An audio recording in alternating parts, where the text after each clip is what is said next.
Hello.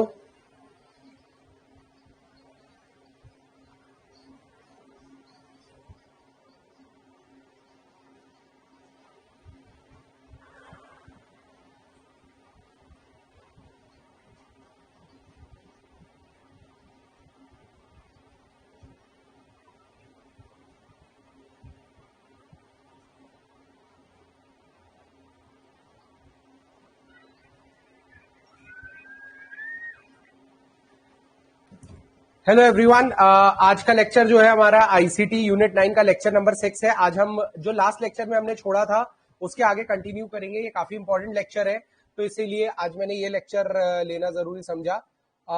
M I audible and visible? Am I audible and visible? जल्दी बताओ यार comment section में। Actually थोड़ा सा चेंज इन प्लान था, तो दैट इज वाई पहले साइंस का लेक्चर होने वाला था, लेकिन साइंस का लेक्चर ऑलरेडी रिकॉर्डेड है, तो फिर क्यों टाइम वेस्ट करना उसमें।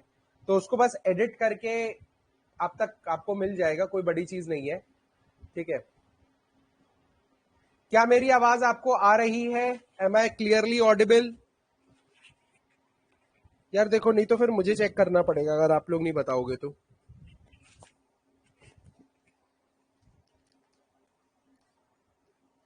चलो गुड, ठीक है।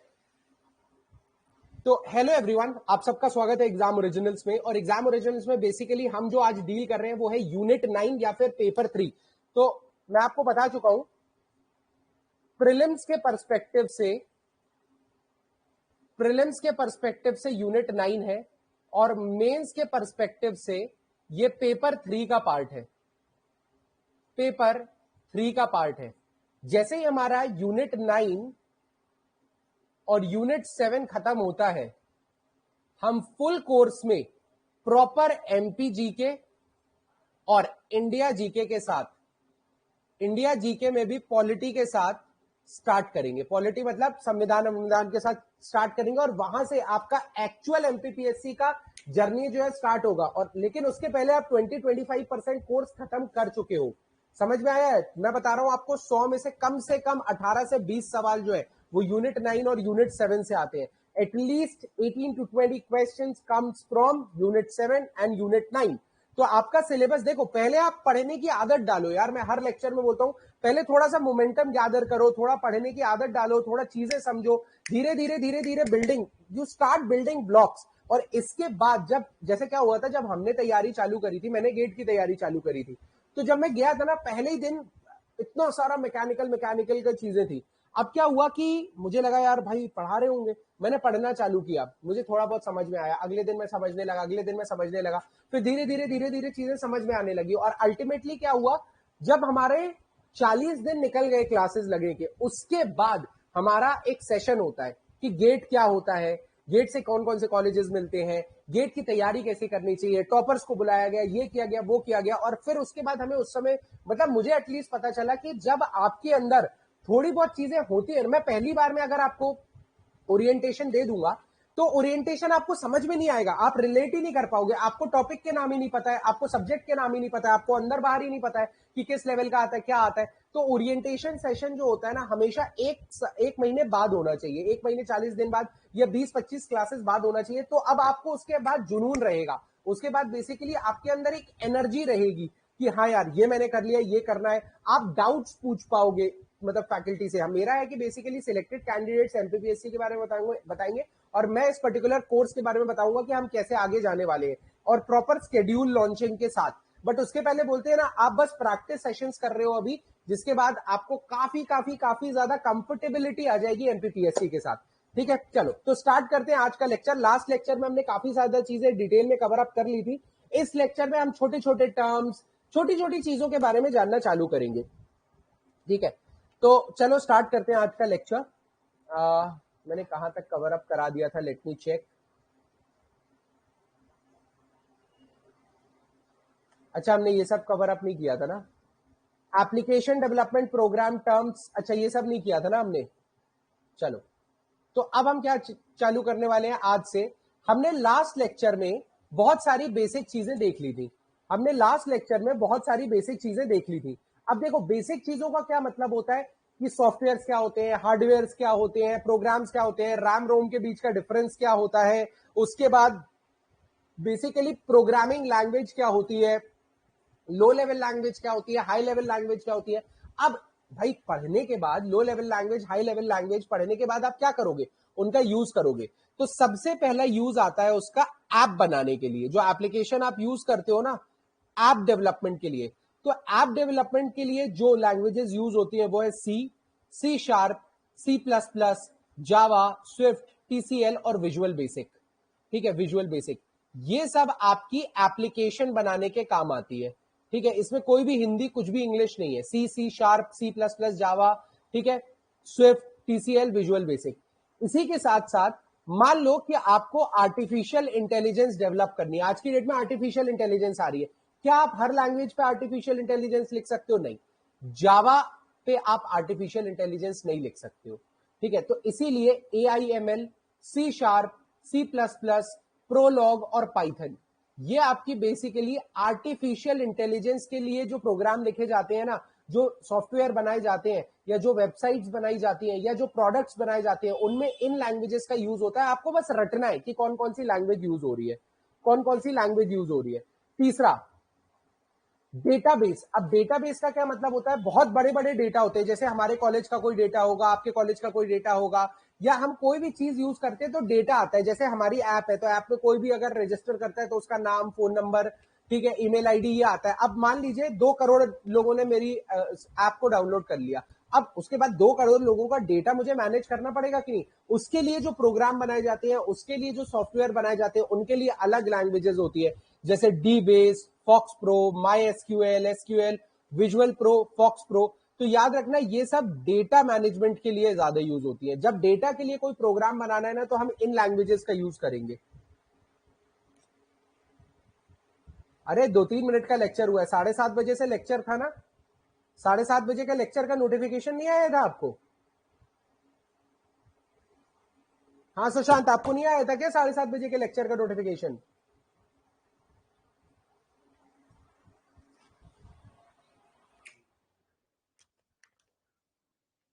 7:30 बजे का आपको ऐप पे नोटिफिकेशन नहीं आया? शायद मैसेज नहीं आया होगा, बट ऐप पे तो आया होगा यार।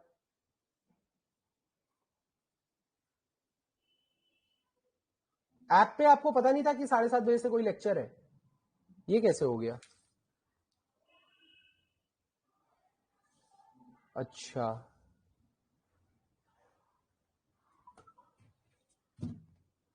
अच्छा अच्छा, चलो कोई नहीं, चलो अरे पढ़ने पे ध्यान दो अभी।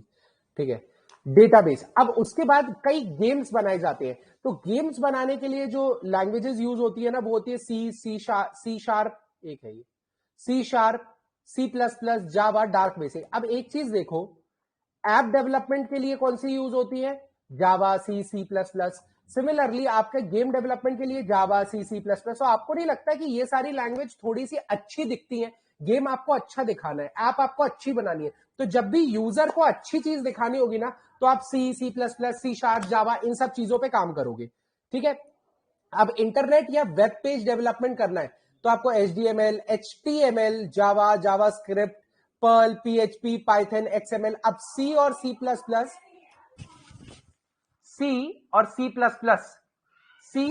प्लस प्लस इन लैंग्वेजेस का यूज नहीं होता है। इन लैंग्वेजेस का यूज नहीं होता है। जब मैं वेब पेजेस की बात करूं, जो आप वेबसाइट देखते हो ना, वो आपकी जावा पे, HTML पे, जावा स्क्रिप्ट पे, इन पे बनी होती है। ठीक है, इन पे बनी होती है। तो ये सारी बेसिक सी चीजें थी, इसमें कोई दिक्कत मुझे नहीं लगता कि इसमें आपको कोई भी दिक्कत होगी। ये बेसिक है यार, बहुत ज्यादा बेसिक है कि कौन सी लैंग्वेज में हम क्या काम कर सकते हैं। कल हमने बहुत सारी लैंग्वेजेस पढ़ी थी, बट उनके काम आज जाने हैं हमने। ठीक है, अब बात आती है ऑपरेटिंग सिस्टम की। तो देखो क्या काम होता है ऑपरेटिंग सिस्टम का, समझो। विंडोज हो गया, iOS हो गया, एंड्रॉइड हो गया। ठीक है, iOS और एप्पल सेम ही होता है। ठीक है, पेंगुइन हो गया। तो अब देखो क्या होता है, आपको इनपुट डिवाइस पता है, आउटपुट डिवाइस पता है, प्रोग्राम पता है। आपको पता है कि किसी से काम कैसे कराना है, एक प्रोग्राम के थ्रू। कंप्यूटर से कोई काम कैसे कराना है, प्रोग्राम के थ्रू। लेकिन इस प्रोग्राम को समझने के लिए कंप्यूटर के पास कोई सिस्टम होना चाहिए कि नहीं होना चाहिए? आप खुद बताओ। कंप्यूटर के पास कोई सिस्टम नहीं होगा, मतलब खाली डब्बा रखा हुआ है, कंप्यूटर को बताओगे ना पहले से कि ये प्रोग्राम आएगा तो ये करना है, ये करना है, ये करना है, ये करना है, ये करना है। बायोस जैसे होता था, तो आप जब तक बेसिक कंप्यूटर को बताओगे नहीं तब तक कंप्यूटर कैसे समझेगा, तब तक कंप्यूटर कैसे समझेगा। सो दैट इज वाई आपको छोटी सी चीज ये समझनी पड़ेगी कि ऑपरेटिंग सिस्टम क्या होता है। बेसिकली इनिशियल जैसे ही बायोस चालू हुआ उसने छोटी मोटी चीजें चेक करी और फिर पूरी चीजें ऑपरेटिंग सिस्टम को दे दी। अब ऑपरेटिंग सिस्टम, जैसे आप जावा में कोड कर रहे हो तो ऑपरेटिंग सिस्टम आपको जावा इंस्टॉल करने की परमिशन देगा और उसमें कोड लिखने की परमिशन देगा। ठीक है, ऑपरेटिंग सिस्टम की मदद से ही आप बाकी प्रोग्राम बना सकते हो। तो ऑपरेटिंग सिस्टम का भी एक प्रोग्राम होता है, बट वो ऑलरेडी कहीं और लिखा जाता है, जैसे माइक्रोसॉफ्ट ने लिखा है, अपना iOS एप्पल ने लिखा है। बट ये प्रोग्राम जब कंप्यूटर में इंस्टॉल हो जाता है उसके बाद ये बाकी प्रोग्राम्स को चलने की इजाजत देता है। कभी आपका अगर ऑपरेटिंग सिस्टम या विंडोज क्रैश होती है तो आपका कंप्यूटर चालू ही नहीं होता, मतलब बाकी प्रोग्राम्स चल ही नहीं सकते। बायोस क्या करता है, पुराने लेक्चर में आपने पढ़ा होगा, बायोस हैंडओवर करता है सारी चीजें ऑपरेटिंग सिस्टम को चेकिंग करने के बाद। तो अगर चालू हो गया, चार्जिंग सही हो रही है, सब कुछ सही है, एक अच्छा ऑपरेटिंग सिस्टम मौजूद है, तो ये सारी चीजें ऑपरेटिंग सिस्टम को दे देगा और ये ऑपरेटिंग सिस्टम फिर काम करेगा। ये ऑपरेटिंग सिस्टम फिर काम करेगा। ये चीज समझ में आई? ठीक है, ऑपरेटिंग सिस्टम का यूज क्या होता है? तो as the name suggest, operating system is a type of software without which you cannot operate or run a computer. It acts as an intermediary or translation system between the computer hardware and the application program. मैंने बोला ना, कोई programme नहीं चल सकता जब तक operating system नहीं होगा।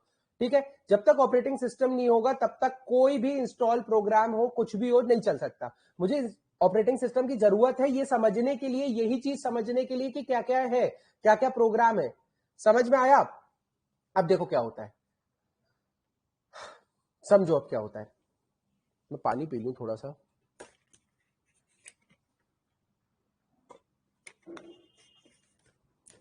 अब देखो क्या होता है, operating system usually graphic user interface type का होता है। जैसे आपका कंप्यूटर है या लैपटॉप है, आपने जैसे ही चालू किया आपके सामने एक स्क्रीन आएगी, आप यहां क्लिक करेंगे तो कुछ और होगा, यहां पे क्लिक करेंगे तो जो आइकन यहां बना होगा वहां पे क्लिक करेंगे तो वो चीज हो जाएगी। तो मैं ग्राफिक्स दे रहा हूं यूजर को और यूजर बताता है ये चलाओ, ये चलाओ, ये चलाओ, ये चलाओ, ये चलाओ। जहां जाना चाहता है यूजर वहां पे माउस के थ्रू पहुंच सकता है। इसको बोलते हैं ग्राफिक यूजर इंटरफेस। मान लीजिए कि मैं सिर्फ कीबोर्ड का यूज करता और कोई ग्राफिक्स नहीं है, मुझे अगर फोर्थ चीज पे आना है, मतलब मान लो कि मुझे लिस्ट में 11वें नंबर पे आना है, तो टक टक टक टक टक टक करके 11 बार बटन दबा के नीचे आना पड़ेगा। ग्राफिक यूजर इंटरफेस में ऐसा नहीं होता। मान लो कोई चीज यहां है, कोई चीज यहां है, आप सट से ऐसे आ जाओ, ऐसे आ जाओ, कोई भी पाथ ले सकते हो आप। समझ में आया? कोई भी पाथ ले सकते हो। तो ये चीज बहुत ज्यादा जरूरी है आपकी। फॉर एग्जाम्पल मैं आपको एक छोटा सा एग्जाम्पल देता हूं।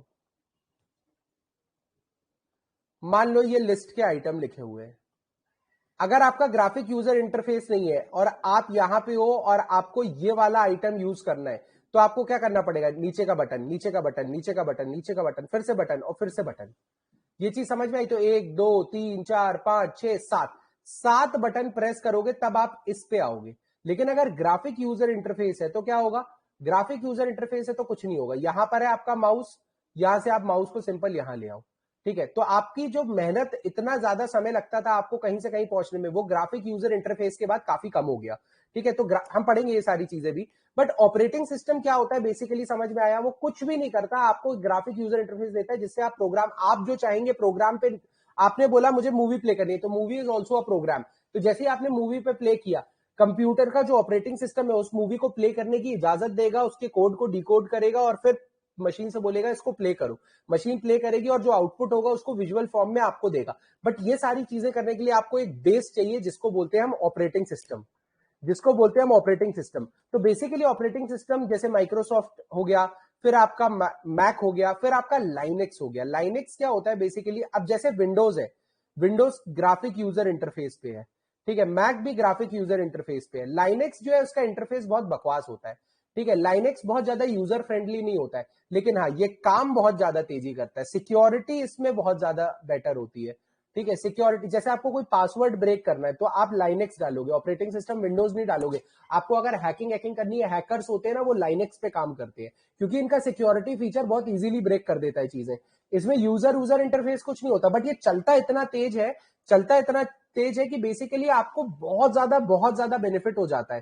ठीक है, आपको कोई काम करना है तो आप लाइनेक्स पे काम करोगे। ठीक है, तो लाइनेक्स पता होना चाहिए। इसके बाद बहुत सारी चीजें आती है, अब इसी में उबुंटू आता है, उबुंटू का नाम सुना होगा आपने, रेड हैट आता है, स्लैकवेयर आता है, डिबियन आता है।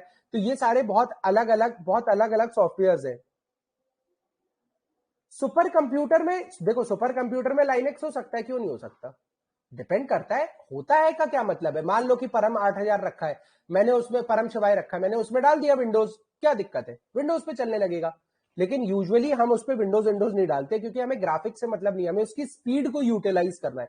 उसकी स्पीड ना लाइनेक्स साइनिक्स जैसे सॉफ्टवेयर में यूज होती है, ठीक है। अब जैसे ऑपरेटिंग सिस्टम होता है ना, ये सबको कनेक्ट करके रखता है। ये डायग्राम आप एग्जाम में जरूर बनाना, अगर आपका मेंस में आपको कभी ये टॉपिक आए ना, तो देखो मेंस में क्या होता है, अभी आपको सब पता चलेगा, फ्लो चार्ट्स, डायग्राम्स, ये सारी चीजें बहुत बहुत बहुत हेल्प करती है आपको ज्यादा नंबर लाने में, ठीक है। हम ये सारी चीजें डिस्कस करेंगे। अब ऑपरेटिंग सिस्टम क्या होता है, हार्ड डिस्क हो गया, कीबोर्ड हो गया, माउस हो गया, प्रिंटर हो गया, इन सबको एक साथ रखता है। जैसे ही मैंने क्लिक किया कहीं, तो वो हार्डवेयर से कोई काम करवाएगा।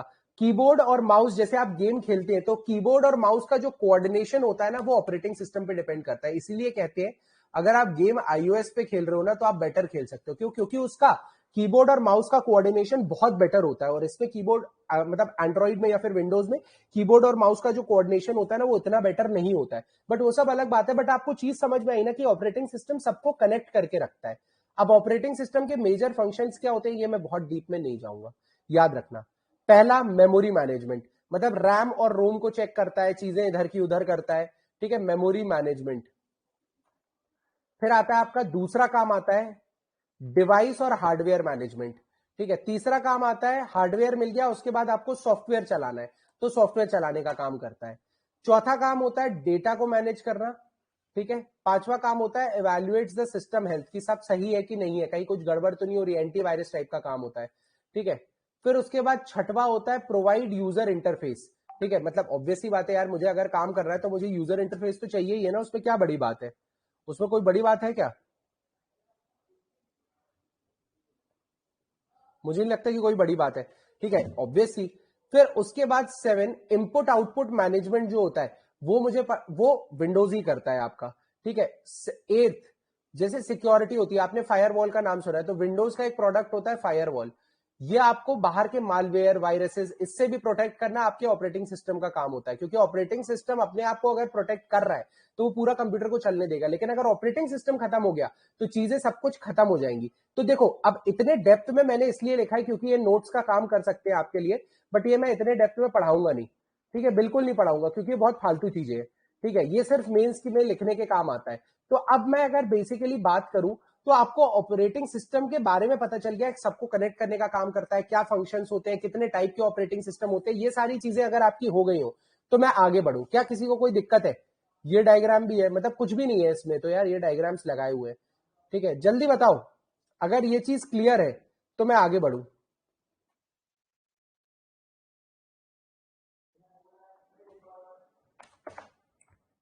यहां तक हो गया ना?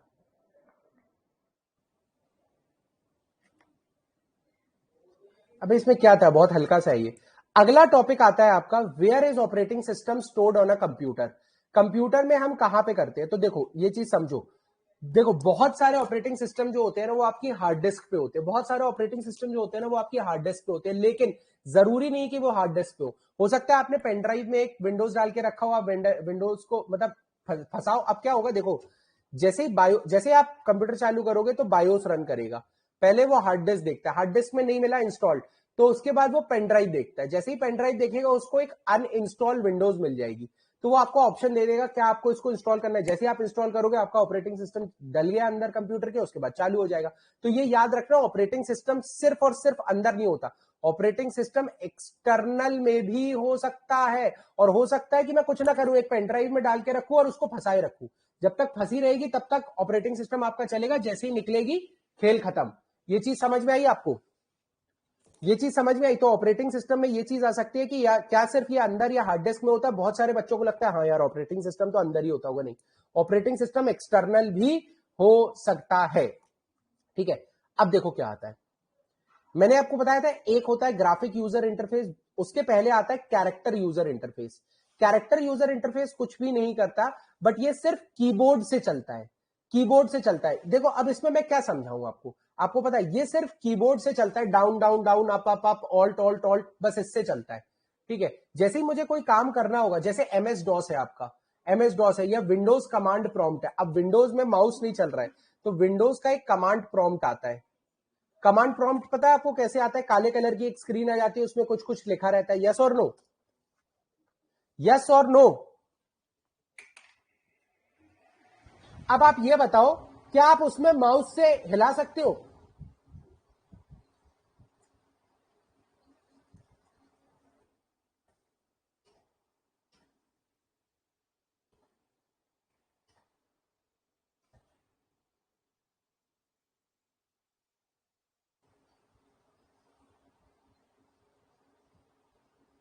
क्या आप उसमें माउस से हिला सकते हो? कहां चला गया?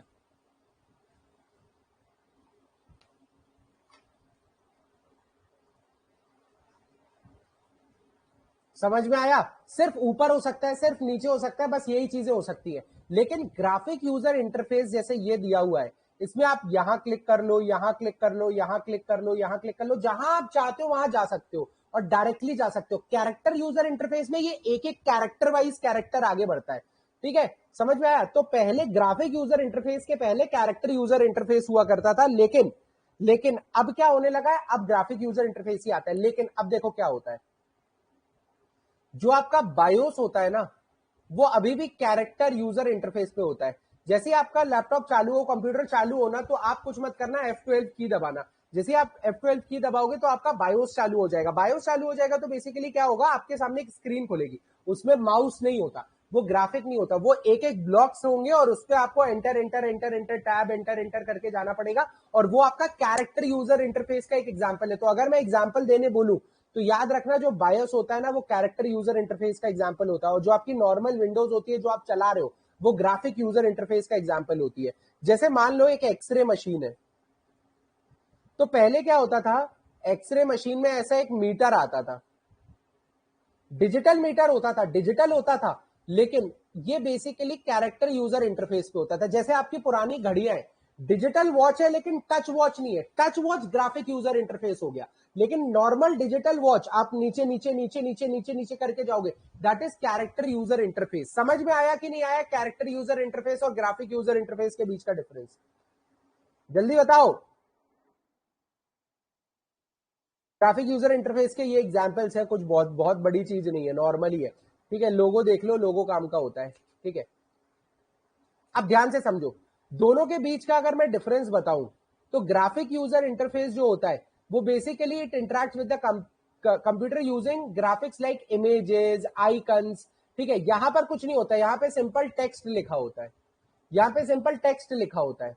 यहां पे नेविगेशन इजी है। क्या कोई लॉजिक है इसमें? मतलब कोई दिक्कत है समझने में कि रटना पड़ेगा क्या? ये ऑब्वियस सी बात है भाई, ऑब्वियस सी बात है कि नेविगेशन आसान होता है इसमें। ठीक है, इसमें नेविगेशन लंबा, टाइम कंज्यूमिंग और डिफिकल्ट होता है। इसके बाद थर्ड छोड़ो, इजी टू यूज है। हाँ भाई, ऑब्वियस सी बात है, इजी टू यूज है। ये इसकी स्पीड कम होती है, इसकी स्पीड कम होती है। और मैंने बताया था ना, कैरेक्टर यूजर इंटरफेस की स्पीड ज्यादा होती है। लाइनेक्स आइनेक्स है जैसे, अब लाइनेक्स क्या होता है, लाइनेक्स तो बेसिकली ग्राफिक यूजर इंटरफेस है। लाइनेक्स से ज्यादा भी जो आते हैं आपके कैरेक्टर यूजर इंटरफेस, इनमें बहुत कम मेमोरी होती है और ये बहुत फास्ट होते हैं। तो ये जो लिखा हुआ है ना, ये रट लेना, ये मेंस में आ सकता है कि ग्राफिक यूजर इंटरफेस और कैरेक्टर यूजर इंटरफेस में डिफरेंस क्या होता है। ग्राफिक यूजर इंटरफेस और कैरेक्टर यूजर इंटरफेस में डिफरेंस क्या होता है, ये याद से पढ़ लेना। ठीक है, और एक और पॉइंट होता है, जीयूआई का प्रिसीशन कम होता है। मैंने वहां पे एंटर एक पट्ट से दबाया तो वो नेक्स्ट पे ही जाएगा, लेकिन यहां पे अगर मेरा एरो थोड़ा बहुत इधर उधर हुआ तो मेरा प्रिसीशन गया। वहां पर मुझे पता है, या तो 50, मतलब दो ही प्रोबेबिलिटी, या तो मैं ऊपर दबाऊंगा या तो नीचे दबाऊंगा। 50% ऊपर जाने की प्रोबेबिलिटी, यहाँ पे 50% नीचे आने की probability. But at that particular moment of time आपको ये चीज समझनी पड़ेगी, ये चीज बहुत ज्यादा अच्छे से समझनी पड़ेगी, क्या कि ग्राफिक यूजर इंटरफेस में माउस कहीं भी जा सकता है, ग्राफिक यूजर इंटरफेस में माउस कहीं भी जा सकता है। ठीक है, चलो आगे बढ़ते हैं। अब ग्राफिक यूजर इंटरफेस में आपको कीबोर्ड और माउस दोनों की जरूरत पड़ती है। कैरेक्टर यूजर इंटरफेस में आपको सिर्फ कीबोर्ड की जरूरत पड़ती है। मेमोरी ऑब्वियस सी बात है यार, इमेजेस है, वीडियोस है, ग्राफिक्स है, तो ज्यादा ही रहेगी, तो इसमें ज्यादा मेमोरी यूज होती है। फ्लेक्सिबिलिटी ऑब्वियस सी बात है यार, इसमें मैं माउस को कहीं भी लेके जा सकता हूं। अब आप ये बताओ, अगर मैं आपको सीधे रटने बोल देता ये, तो आपको मुश्किल होती कि नहीं होती? और अभी आपको बहुत आसान लग रहा होगा, अरे यार सर क्या बता रहे हो, कितनी नॉर्मल सी चीज बता रहे हो, हमें तो लग ही नहीं रहा कि हम पढ़ रहे हैं। यस और नो, मुझे बस ये जानना है। ये चीज समझो, अगर आपने कोई चीज समझ लिया ना, तो आपके लिए वो हलवा हो जाती है।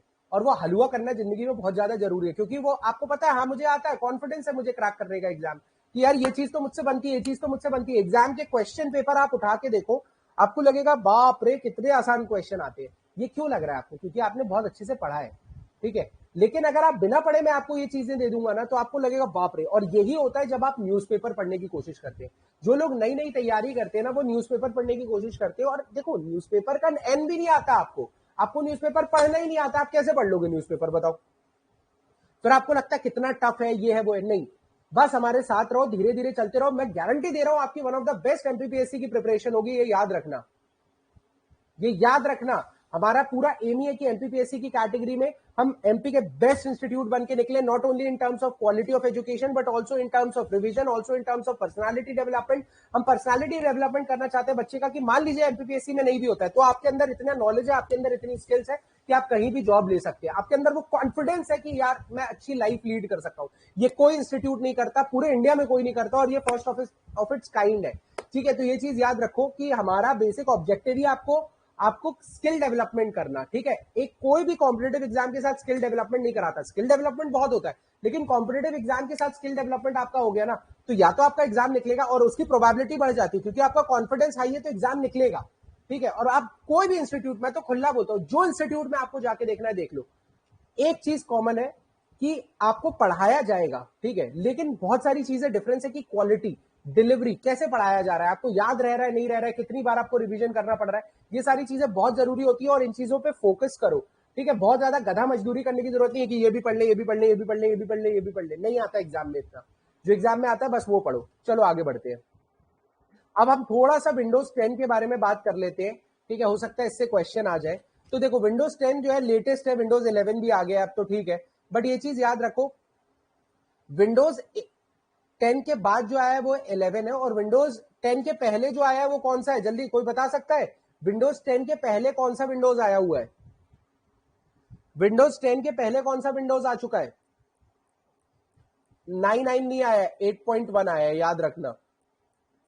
8.1 के बाद सीधे विंडोज 10 आया है, ठीक है। तो ये आपको याद रखना, एमपीपीएससी में ऐसे ही क्वेश्चंस पूछे जाते हैं, ठीक है। अब देखो क्या होता है, सबसे पहले, अब अगर मैं इंटरफेस की बात करूं, आप सब विंडोज 10 यूजुअली यूज कर रहे होंगे, तो इसमें एक बूटिंग होता है, आप बटन दबा के पावर चालू करते हो, ठीक है। इसके बाद एक डेस्कटॉप आता है, नीचे टास्क बार आती है, आइकन्स आते हैं। अब इसमें मुझे कुछ समझाना है क्या? फालतू क्यों टाइम वेस्ट करूं?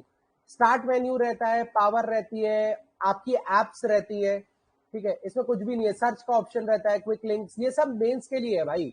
जब मेंस में आ जाएगा ना विंडोज 10 लिख रहे, तो आपकी हवाइयां उड़ जाएंगी, ये चीज याद रखना। क्योंकि आप क्या लिखोगे?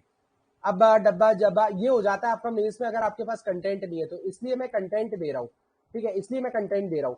अब माइक्रोसॉफ्ट एज क्या होता है? एक तरीके का वेब ब्राउजर होता है आपका, जैसे विंडोज क्रोम है, ठीक है, मोजिला फायरफॉक्स है, ऐसे ही माइक्रोसॉफ्ट एज भी आपका एक तरीके से ब्राउजर है, जिसमें आप इंटरनेट सर्फ करते हो, ठीक है। कॉर्टाना एक इंपॉर्टेंट चीज है, कॉर्टाना समझ लो। कॉर्टाना एक पर्सनल असिस्टेंट है। आप बोलोगे हे कॉर्टाना, तो ये चालू हो जाएगी, ये बोलेगी यस सर। उसके बाद आप कॉर्टाना को बोलोगे कि प्ले सम म्यूजिक, कुछ गाने बजाओ, कुछ हिंदी सॉन्ग्स बजाओ, तो कॉर्टाना वो काम कर देगी। यानी आपने बोला, आपका वॉइस टेक्स्ट में बदला, टेक्स्ट कोड में बदला, और कोड को प्रोसेस किया कोर्टाना ने कि अच्छा ये गाना बजाने बोल रहा है, मतलब ये काम करना, मतलब ये काम करना, मतलब ये काम करना है। तो कोर्टाना एक बहुत अच्छा फीचर है, लेकिन ये लेनोवो के लैपटॉप्स में आता है शायद, ठीक है। समझ में आया? तो अब हमारा यहां पे ये वाला टॉपिक तो खत्म हो गया है। इसके पहले हमने जो लास्ट लेक्चर में चीजें छोड़ी थी, वन वर्डर्स, वो वन वर्ड हमें करना है। ये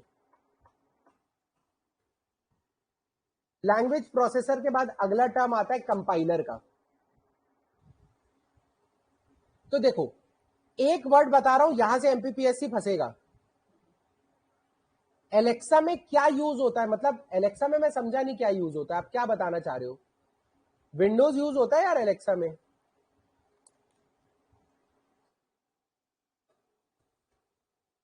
मतलब आप यही पूछ रहे हो ना एलेक्सा में क्या यूज होता है, मैं चेक कर लेता हूं, रुको। माइक्रोसॉफ्ट विंडोज 10 यूज होता है, कोई दिक्कत नहीं है। अब देखो क्या होता है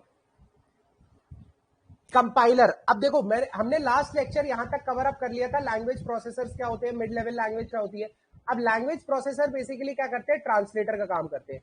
कंपाइलर क्या काम करता है, आपकी एक हाई लेवल लैंग्वेज है, हाई लेवल में आपका सोर्स कोड लिखा हुआ है, इसको कंपाइल करेगा और इसको मशीन लैंग्वेज में करेगा। तो कंपाइलर कुछ नहीं करता, बेसिकली आपके कोड को पढ़ता है और उसको कन्वर्ट करता है।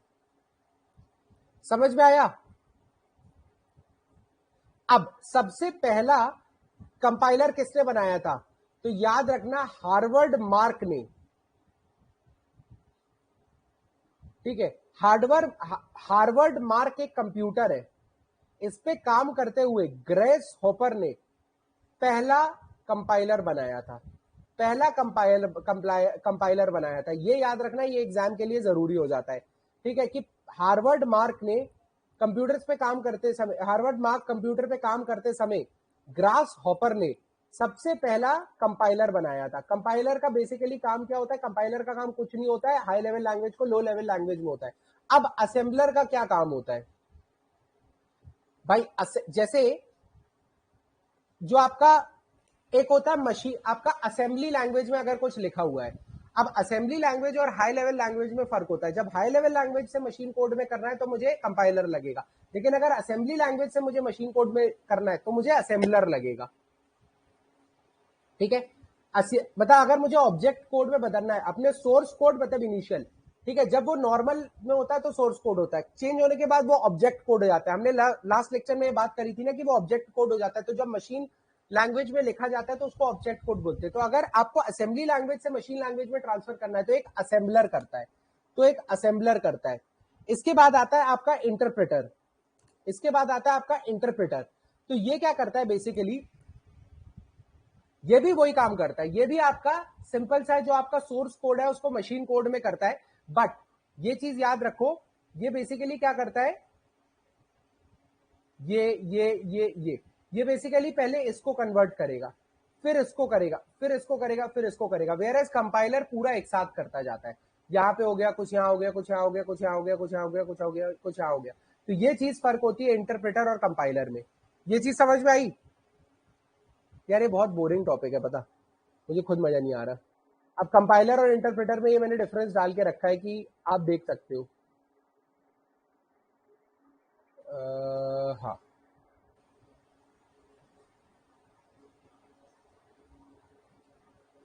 कंपाइलर और इंटरप्रेटर, तो ये क्या करता है, पहले पूरे प्रोग्राम को स्कैन करता है और फिर ट्रांसलेट करता है इसे मशीन कोड में। नहीं, इंटरप्रेटर आपका लाइन बाय लाइन ट्रांसलेट करता जाता है। सही है गलत है कोई मतलब नहीं। कंपाइलर क्या करेगा, पहले प्रोग्राम देखेगा, फिर ये बोल देगा कि अरे ये गलत लिखा हुआ है, यहां पे ये चेंज करो, यहां पे ये चेंज करो, यहां पे ये चेंज करो। इंटरप्रेटर ये नहीं करता, वो गलत लिखा है कोड, सही लिखा है, पहले कन्वर्ट करेगा, बाद में मशीन को पता चलेगा ये कोड गलत लिखा है। कंपाइलर पहले ही कोड को स्कैन करके बता देगा यहां पे ये गलत है, यहां पे ये गलत है, यहां पे ये गलत है। ठीक है, तो अब ये चीज याद रखो, जो कंपाइलर होता है ना, उसको स्कैन करने के लिए पहले पूरे को मशीन कोड में बदलने की जरूरत होती है। ठीक है, अब यहां पर सारे सिंटेक्स एरर, गलत लिखा है सही लिखा है, वो सब अलग हो जाता है। ठीक है, सिमिलरली यहां पर पूरा कोड नहीं होता एक बार में ट्रांसलेट, यहां पे पहले लाइन बाय लाइन होती है, पहले कुछ होगा, फिर कुछ होगा, फिर कुछ होगा। मान लो कि तीसरी लाइन में गड़बड़ है, तो तीसरी लाइन के बाद चौथी लाइन मतलब आपकी इंटरप्रेट नहीं होगी। ठीक है, अगर मुझे स्लो डिबगिंग करनी है, धीरे धीरे मुझे ज्यादा मतलब छोटी छोटी गलतियां भी निकालनी है, तो मैं कंपाइलर का यूज करता हूं। मुझे जल्दी जल्दी करना है तो मैं इंटरप्रेटर का यूज करता हूं। ठीक है, ये चीज याद रखो, ये काम करने में कम समय लगाता है, मतलब एक काम को करने में कम समय लगाता है, ये उसी काम को करने में ज्यादा समय लगाता है। ठीक है, तो अब कंपाइलर काय में अवेलेबल रहते हैं, C, C plus plus, Java, Fortran, Pascal compiler होते हैं। और अगर मैं इंटरप्रेटर बोलूं तो Python, Perl, LISP, APL, Prolog, ये सब इंटरप्रेटर के मतलब टाइप्स होते हैं। ठीक है, अब सिंटेक्स क्या होता है, देखो मुझे लिखना है प्रखर को, मुझे टाइप करवाना है प्रखर, तो कंप्यूटर को जिस भाषा में मैं लिखता हूं, जो लैंग्वेज होती है ना, उसको मैं सिंटेक्स बोलता हूं।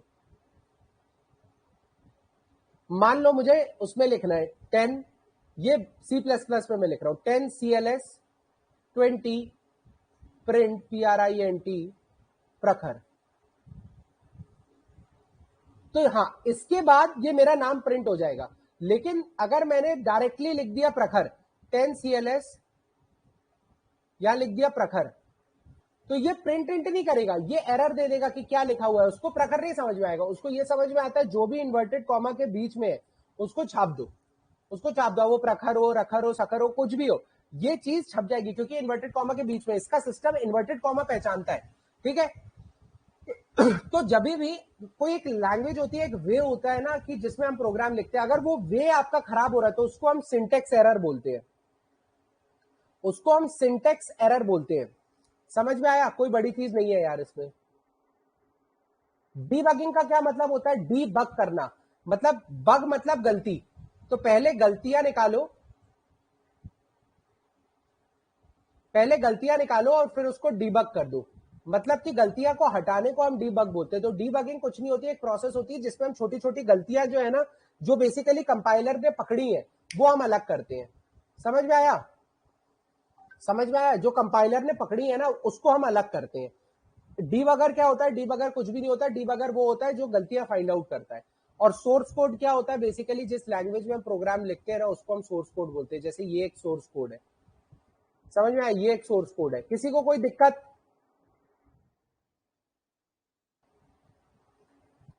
यहाँ पे हमारा लेक्चर खत्म हो गया भाई। ये जो बचा कुचा लेक्चर था ये मैंने कवर अप करा दिया है। ठीक है, अब अगले लेक्चर में हम इंटरनेट से बढ़ेंगे। और इसके साथ साथ देखो, सबसे जरूरी चीज है, जो भी मेन आप जो भी फुल कोर्स वाले हैं उनके लिए यूनिट 7 का सैटेलाइट वाला लेक्चर अभी आधे घंटे पौन घंटे में मतलब लाइव हो जाएगा, रिकॉर्डेड।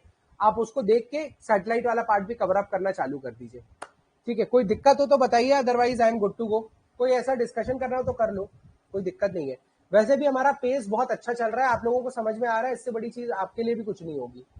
चलो बताओ, कुछ डिस्कशन करना है तो we can have a small discussion and then we can leave.